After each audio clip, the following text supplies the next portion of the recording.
Welcome, everyone. Today, we're doing a really focused deep dive. We're getting into the specifics of care for a 34-year-old woman. She uses a wheelchair because of cerebral palsy. Right. And our goal here, our mission, if you like, is to really understand the day-to-day realities. What are the needs involved? We want to give you a kind of firsthand look at what supporting her fully actually takes. Exactly. And look, we know some of you listening might be really familiar with this, others less so. For sure. So we'll make sure we break things down clearly. We'll try to avoid, super technical jargon. We're pulling from various sources to hopefully paint a complete picture for you. Okay, sounds good. So let's start with the basics. Cerebral palsy itself. What exactly are we talking about? Okay, so cerebral palsy, or CP, it isn't really just one single condition. It's better to think of it as a group of The disorders. group, okay. Yeah, affecting movement, posture, muscle tone, coordination. And these things arise because of, well, damage to the brain while it's still developing. Right. And this initial brain injury, does that get worse over time? Or is it static? That's a really key point. The original brain damage itself, it doesn't progress, it doesn't worsen. Okay. But the effects of that damage, how it manifests in the body, those can definitely change throughout a person's life. Got it. And when do doctors typically figure this out? When is CP usually diagnosed? It sounds like it's pretty early on. Well, often the brain injury itself happens before birth or, during birth, but a formal diagnosis, that Yeah. often doesn't happen until the child's maybe in their first or second year. Even if the cause was way earlier. Yeah, sometimes. It takes time for the developmental differences in movement to become clear enough for a diagnosis. Now, we're focusing today on someone using a wheelchair, which suggests significant impact. But CP affects people differently, right? Can you give us a little context on that spectrum? Absolutely. It helps to understand the classifications. We sometimes talk about it based on which parts of the body are mainly affected. Okay, look. So there's hemiplegia, that's one arm and one leg on the same side. Diplegia, sometimes called paraplegia, mostly affects the legs, maybe some upper body involvement too. And quadriplegia. Right, quadriplegia or tetraplegia means all four limbs are involved. And then we also describe it by the type of movement disorder. Ah, right, like spasticity. Exactly. Spastic CP is the most common increased muscle tone, stiffness. Then there's athetoid or dyskinetic CP with involuntary sort of fluctuating movements. Okay. Ataxic CP affects balance and coordination. Hypotonic CP means low muscle tone, kind of floppy. Yeah. And some people have a mix of these types. So someone with quadriplegia might have spasticity in all limbs, for instance. Precisely. Yeah. Or maybe a mix of spasticity and athetoid movements. It varies. So what causes this damage during brain development? What are the risks? It's usually complex, rarely just one single thing, Okay. but the common factor is that damage to the developing brain, often before birth. Right. Premature birth is a really big factor, maybe involved in, say, 40 to 50% of cases. Wow, that high. Why premature birth? Well, the premature brain's blood vessels are just more fragile. They're more vulnerable to damage from, like, shifts in oxygen levels or blood pressure. Wow. That can lead to the kind of injuries that result in CP. Interesting. And what about that idea that it's always lack of oxygen at birth? Yeah, that's a common misconception. That's actually only the cause in a smaller group, maybe around 10% or so. Only 10%. Okay. Other things like head injuries in infancy, infections during pregnancy, conditions like neonatal encephalopathy, those can also increase risk. Quadriplegia seems linked more often to some of those conditions. Now, something I've always wondered about, the connection between CP and intellectual ability.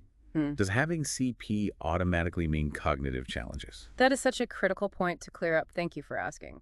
No, absolutely not always. Okay. While CP can sometimes affect cognitive functions, things like abstract thinking, problem solving, maybe especially if there are other challenges like vision or hearing loss. It is so important for you, for everyone, to know that many, many individuals with really significant physical limitations from CP have completely typical intellectual abilities. So the physical side doesn't dictate the cognitive side. Not at all. Their physical challenges don't define their cognitive capacity. Sometimes associated things like maybe difficulty communicating verbally or learning disorders or sensory issues, those can actually impact development more than the motor problems themselves. It must be incredibly frustrating if people underestimate someone's intelligence just because of physical limitations. It's a tragedy when that happens, and it really underscores why we need things like accessible communication methods and fair assessments, to truly see a person's abilities. Okay, that gives us a much better picture of CP itself. So let's shift focus now, really zoom in on the daily care and the specific needs of our example, a 34-year-old woman using a wheelchair due to CP. Let's start with mobility. How does she get around day to day? Okay, so if someone relies on a wheelchair for essentially all their mobility, getting safely from one surface to another, that's huge. Think wheelchair to bed, bed to commode, wheelchair to a regular chair. Transfers, right? Exactly, transfers. And these often need specific techniques, maybe using something like a slide board to bridge the gap between surfaces, or for situations needing more support, maybe a mechanical lift. Using the right technique is absolutely vital. To prevent injury. Yes, for both the individual and anyone helping them. There are great resources out there on safe transfer methods, and also the wheelchair itself. It needs looking after. Like maintenance. Yeah, regular preventive maintenance. It's not just a one-off purchase. You need to make sure it's working properly, safely, reliably. It's an ongoing thing. Makes sense. Okay, what about personal care? Things like bathing, getting dressed. Right.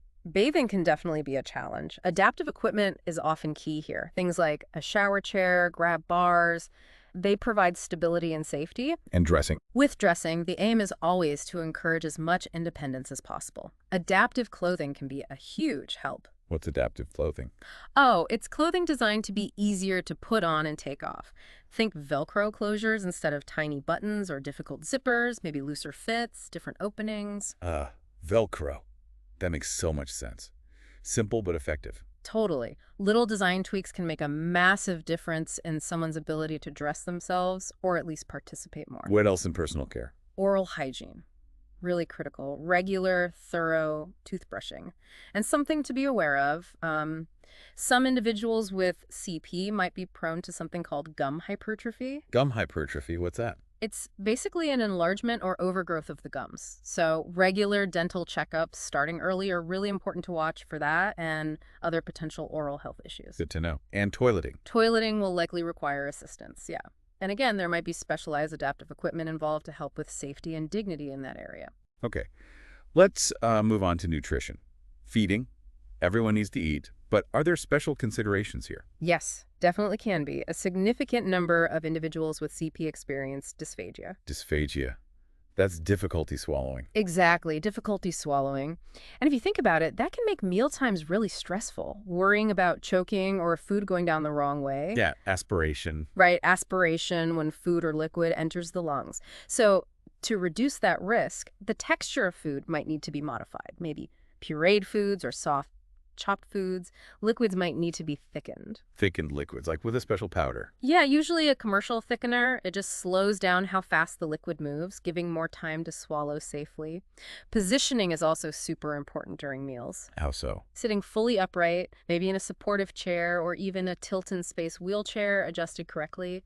Good posture helps the swallow mechanism work better. Who helps figure all this out? The food textures, the positioning? Speech therapists or speech-language pathologists are the key experts here. They assess swallowing, recommend food textures and strategies. Okay. And they also evaluate if maybe nutrition isn't adequate or safe enough by mouth. In some cases, they might recommend a feeding tube, like a G-tube or J-tube. To deliver nutrition directly? Yeah, directly to the stomach or intestine, ensuring the person gets the nutrition they need safely. Okay. Wow, lots to consider just around eating. Let's talk about some of the health issues that often go along with CP. Spasticity seems to come up a lot. It really does. Spasticity, that increased muscle tone, the stiffness, it's the most common motor issue in CP. And what problems can it cause? Oh, a range. It can make voluntary movement really hard or just awkward. It can cause pain, real discomfort. It can mess with sleep. And it can make daily care, like dressing or bathing, much more challenging for everyone involved. How's it managed? It's usually a combination approach. There are oral medications like baclofen, sometimes botulinum toxin injections. Botox basically can be used. Botox for spasticity. Yeah, injected into specific targeted muscles that are overly tight. It helps relax them temporarily, which can improve function or ease care. Interesting. And of course, physical and occupational therapy are absolutely fundamental. Stretching, exercises, positioning, all crucial for managing spasticity and keeping function as good as possible. And what about contractures? I hear that term too. Is that related? Very related. Contractures are when the muscles and tendons around a joint get really tight, permanently shortening and limiting how much the joint can move. It can lead to deformities. And that happens because of the spasticity. Often, yes. That constant muscle stiffness pulls on the joints. So preventing contractures or managing them if they develop is a big focus. How do you prevent them? Regular stretching is key. Also, using splints or casts to hold joints in a good position. And orthotic devices like AFOs, ankle foot orthoses are common. AFOs, like braces. Yeah, braces worn on the lower leg and foot. They help support the ankle, prevent foot drop, maintain alignment, and can sometimes help with standing or walking if that's possible. Okay. Are there other sort of physical health things to be particularly aware of for a 34-year-old with CP, especially using a wheelchair? Yes, definitely several things. Bone health is a big one. Bone health. Yeah. People with CP, especially those who aren't walking or bearing weight much, are at higher risk for fractures from minor bumps or falls, low trauma fractures, and they might have lower bone density called osteopenia. So needing careful handling, maybe? Careful handling, monitoring bone health, sometimes specific treatments. Hip health is another area. Hip dislocation can be a risk, needing monitoring and sometimes surgery. Oh. Scoliosis, that's a curve in the spine, is also more common, needs watching, maybe bracing, sometimes surgery. Wow. Lots of potential orthopedic issues. It can be, yeah. Also seizures. Important to know they can co-occur, not caused by the CP directly, but related to the same underlying brain difference. How are seizures managed? Usually with anti-seizure medications. Sometimes there might be emergency meds like rectal diazepam prescribed for really long seizures. And bladder issues. Bladder function can be affected too, something called neurogenic bladder. Might need assessment by a urologist and specific management strategies. Oh, and sensory issues. We should touch on that. Sensory, like touch. Yeah, some individuals might be hypersensitive, really bothered by certain textures or touches. Others might be hyposensitive, needing more sensory input. This can affect interaction, feeding, tolerance for therapies. Okay, so that adds another layer. What about communication? You mentioned it earlier. If someone is nonverbal. Absolutely critical. For individuals who don't use speech or have limited speech, we rely on AAC. AEC. Alternative and augmentative communication. It's a huge field. It could be simple picture boards, pointing to symbols, or it could be communication apps on a tablet, or sophisticated speech-generating devices controlled by eye gaze or switches. Amazing technology now. It really is. These tools can unlock communication. And the key thing to remember, again, is that difficulty speaking doesn't mean difficulty understanding. Language comprehension is very often intact. That's so vital to remember. And related to all this, mental health. Emotional well-being. Hugely important. Living with any chronic condition or disability can bring emotional challenges. Maybe feelings of isolation, frustration, dealing with societal attitudes or barriers. Sure. So having good emotional support, access to mental health services if needed, and strong social connections, these are vital for overall well-being and quality of life. So how do you weave all the therapies and maybe social activities into a daily routine? It sounds like a lot. It is a lot, but integration is key. Physio and OT exercises shouldn't just be separate sessions. They get built into daily activities, stretching during dressing, practicing transfers, working on positioning. Making it functional. Exactly. If someone uses AAC, dedicated practice time is important, using it in real conversations.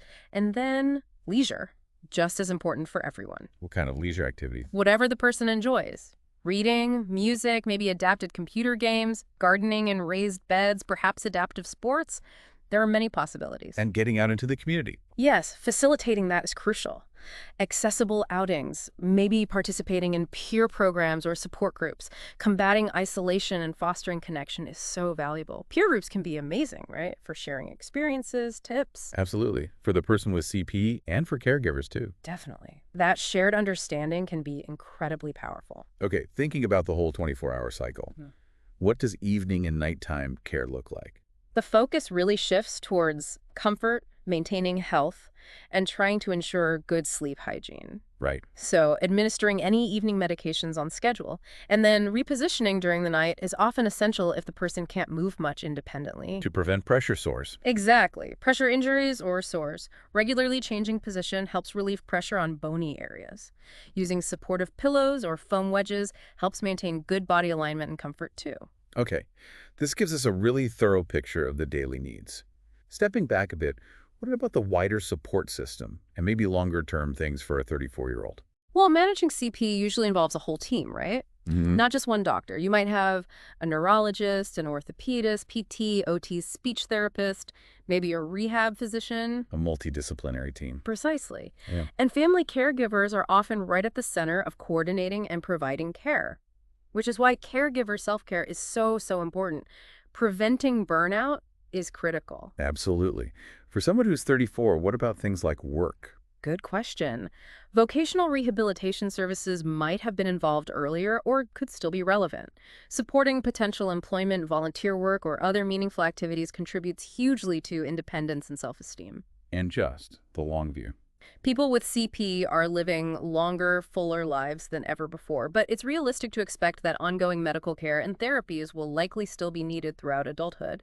And long-term financial planning is also really important. Like special needs trusts. Yeah, things like special needs trusts, understanding benefit systems, Right. making sure there are resources available for ongoing care and support down the line. This has been incredibly informative. Thank you.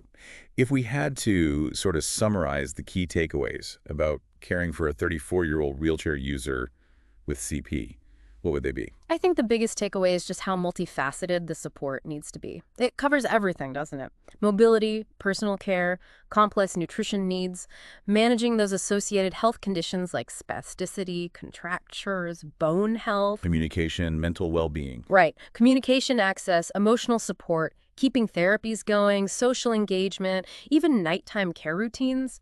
It really highlights the need for a holistic approach and one that's truly individualized. Individualized, yeah. Because everyone's different. Exactly. So maybe a final thought for you, our listeners, as you take all this in. Well, while we've tried to give you a broad overview in this deep dive, please remember, every single person's experience with CP is unique. What works for one person might not for another. So personalized care plans are key. Absolutely paramount, developed with the person, their family, and their whole healthcare team. And maybe just take a moment to appreciate the incredible resilience and adaptability you often see in individuals living with CP, and recognize the profound difference that informed, consistent, compassionate caregiving makes. It truly enables people to live their lives as fully as possible. We'd really encourage you to explore reputable resources if you want to learn even more.